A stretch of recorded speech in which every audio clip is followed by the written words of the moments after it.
अस्सलाम वालेकुम दोस्तों। आज मैं एक ऐसी गज़ल आपको सुनाने लगा हूँ जिसमें थोड़ा सा मज़ा भी है।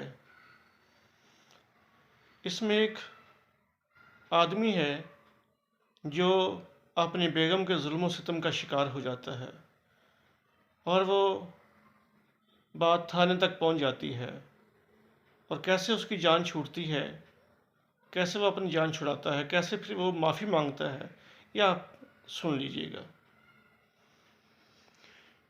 एक दिन मास्टर एक मेरे कोल आया सी, ਮੈਨੂੰ ਉਹਨੇ ਰੋ ਰੋ ਹਾਲ ਸੁਣਾਇਆ ਸੀ। ਭੁੱਖ ਨਾਲ ਇੱਕ ਦਿਨ ਮੇਰਾ ਬੁਰਾ ਹਾਲ ਸੀ। ਘਰ ਵਿੱਚ ਪੱਕੀ ਹੋਈ ਮਸਾਲੇ ਵਾਲੀ ਦਾਲ ਸੀ। ਪਾਣ ਲਈ ਸਾਲਣ ਜਦੋਂ ਟੱਕਣ ਮੈਂ ਲਾਇਆ ਸੀ, ਮੇਰੀ ਬੀਵੀ ਘਰ ਵਿੱਚ ਰੌਲਾ ਬੜਾ ਪਾਇਆ ਸੀ। ਡੋਈ ਉਹਨੇ ਫੜ ਲਈ ਤੇ ਮੈਨੂੰ ਉਹਨੇ ਸੇਕਿਆ, ਮੂੰਹ ਮੱਥਾ ਹੱਥ ਪੈਰ ਉਸਨੇ ਨਾ ਵੇਖਿਆ। ਹਾਏ ਹਾਏ ਕੀਤੀ ਮੈਂ ਤੇ ਨੀਲ ਮੈਨੂੰ ਪੈ ਗਏ। ਘਰ ਵਾਲੇ ਫੜ ਕੇ ਤੇ ਥਾਣੇ ਮੈਨੂੰ ਲੈ ਗਏ। ਥਾਣੇਦਾਰ ਗੁੱਸੇ ਨਾਲ ਲੰਮਾ ਮੈਨੂੰ ਪਾ ਲਿਆ, ਮੋਟਾ ਤਾਜ਼ਾ ਛਿੱਤਰ ਵੀ ਮੇਰੇ ਲਈ ਮੰਗਾ ਲਿਆ। ਸਾਹ ਲੈ ਕੇ ਥਾਣੇਦਾਰ ਫੇਰ ਮੈਨੂੰ ਆਖਿਆ, ਇੱਧਰ ਆ ਹਾਂ ਮੇਰੇ ਕੋਲ, ਗੱਲ ਸੁਣ ਕਾਕਿਆ। ਤੇਰੇ ਖਿਲਾਫ ਬੀਵੀ ਨੇ ਪਰਚਾ ਕਟਾਇਆ ਏ ਤੇ ਰੋ ਰੋ ਹਾਲ ਏ ਦਿਲ ਉਸਨੇ ਸੁਣਾਇਆ ਏ। ਸੁਣਿਆ ਏ ਬੀਵੀ ਨੂੰ ਤੂੰ ਬੜਾ ਸਖਤ ਮਾਰਨਾ ਏ, ਗਾਲਾਂ ਉਹਨੂੰ ਕੱਢਣਾ ਤੇ ਕੱਪੜੇ ਵੀ ਫਾੜਨਾ। ਬੀਵੀ ਨਾਲ ਇੰਜ ਦਾ ਨਹੀਂ ਸਲੂਕ ਕੋਈ ਕਰਦਾ, ਬਗੈਰ ਤਾਂ ਤੂੰ ਰੱਬ ਕੋਲੋਂ ਜ਼ਰਾ ਵੀ ਨਹੀਂ ਡਰਦਾ। ਥਾਣੇ ਹੀ ਮੈਂ ਛੇਤੀ ਨਾਲ ਹੱਥ ਮੂੰਹ ਧੋ ਲਿਆ ਤੇ ਜਾਨ ਦੀ ਅਮਾਨ ਲੈ ਕੇ ਫੇਰ ਮੈਂ ਬੋਲਿਆ, ਸਾਹਿਬ ਜੀ ਉਹਨੇ ਤੇ ਡਰਾਮਾ ਰਚਾਇਆ ਜੇ, ਇਹ ਮੱਥੇ ਉੱਤੇ ਨੀਲ ਵੀ ਉਸਨੇ ਹੀ ਪਾਇਆ ਜੇ। ਮੈਂ ਹੱਥ ਚੁੱਕਾਂ ਉਹਦੇ ਉੱਤੇ, ਮੇਰੀ ਕੀ ਮਜਾਲ ਏ।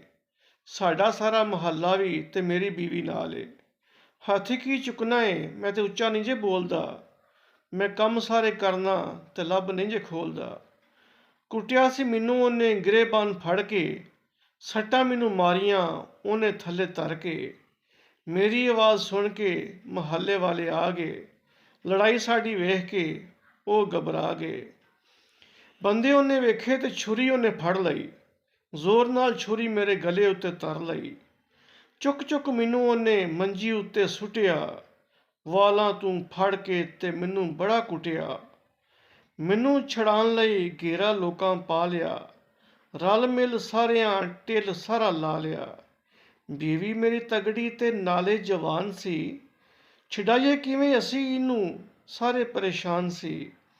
ਮਰ ਜਾਦਾ ਹੀ ਭੈੜੀਏ, ਕੁਝ ਰਹਿਣ ਦੇ ਉਧਾਰ ਤੂੰ, ਘਰ ਅੱਜ ਆਪਣਾ ਨਾ ਗੁੱਸੇ ਨਾਲ ਉਜਾੜ ਤੂੰ। ਛੱਡ ਦੇ ਮੈਨੂੰ ਅੱਜ ਵਾਸਤੇ ਖੁਦਾ ਦੇ, ਚੋਰਾਂ ਨਾਲੋਂ ਡਾਢੀ ਅੱਜ ਮੈਨੂੰ ਨਾ ਸਜ਼ਾ ਦੇ। ਨੌਕਰ ਤੇਰਾ ਬਣ ਕੇ ਮੈਂ ਘਰ ਵਿੱਚ ਰਵਾਂਦਾ, ਜ਼ੁਲਮ ਤੇਰੇ ਸਾਰੇ ਹੀ ਹੱਸ ਕੇ ਮੈਂ ਸਵਾਂਦਾ। ਮੇਰੇ ਕੋਲੋਂ ਉਸਨੇ ਅਸ਼ਟਾਮ ਲਿਖਾ ਲਿਆ, ਫੜ ਕੇ ਅੰਗੂਠਾ ਮੇਰਾ ਉਹਦੇ ਉੱਤੇ ਲਾ ਲਿਆ। ਰੋਇਆ ਤੇ ਮੈਂ ਪਿੱਟਿਆ ਕੋਠੇ ਉੱਤੇ ਚੜ੍ਹ ਕੇ, ਲੋਕਾਂ ਮੈਨੂੰ ਥੱਲੇ ਲਾਇਆ ਲੱਤਾਂ ਬਾਹਾਂ ਫੜ ਕੇ। ਮਾਂ ਮੈਨੂੰ ਇਹਦੇ ਨਾਲ ਕਿਉਂ ਤੂੰ ਵਿਆਹਿਆ ਸੀ, ਦੋਜ਼ਖ ਵਿੱਚ ਜਿਉਂਦਿਆਂ ਹੀ ਮੈਨੂੰ ਕਿਉਂ ਵਗਾਇਆ ਸੀ। ਪੁੱਛਿਆ ਸੀ ਸਭ ਕੁਛ ਮੈਂ ਮੇਸੜੀ ਨੂੰ ਫੜ ਕੇ, ਕੀੜਾ ਮੈਂ ਵੇਖਿਆ ਸੀ ਇਹਦੇ ਅੰਦਰ ਵੜ ਕੇ। ਨਕਾਬ ਤੇ ਦੁਪੱਟਾ ਹੈ ਉਦੋਂ ਬੜਾ ਲੈਂਦੀ ਸੀ, ਮੈਨੂੰ ਕੀ ਪਤਾ ਸੀ ਇਹ ਧੋਖਾ ਮੈਨੂੰ ਦਿੰਦੀ ਸੀ।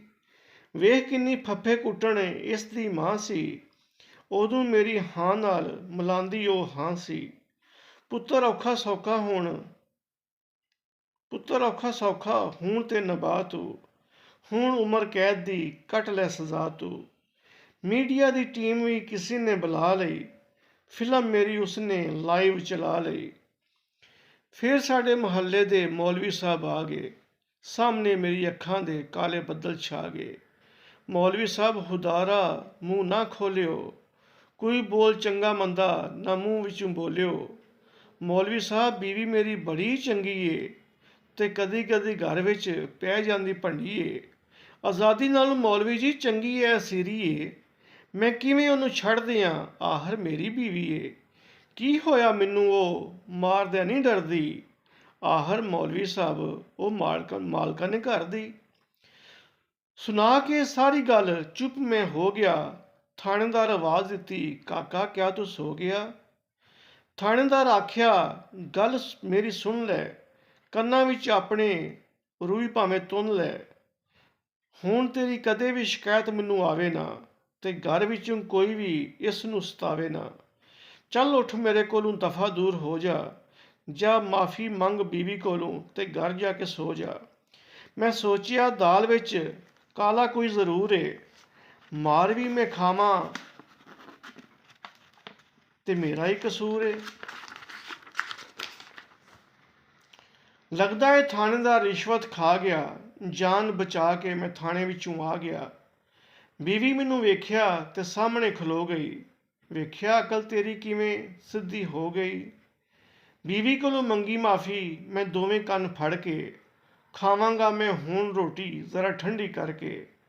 ਪੁੱਛੇ ਬਿਨਾ ਹਾਂਡੀ ਨੂੰ ਨਹੀਂ ਹੱਥ ਮੈਂ ਲਾਵਾਂ ਦਾ, ਤੂੰ ਦੇਂਗੀ ਇਜਾਜ਼ਤ ਤੇ ਰੋਟੀ ਮੈਂ ਖਾਵਾਂ ਦਾ।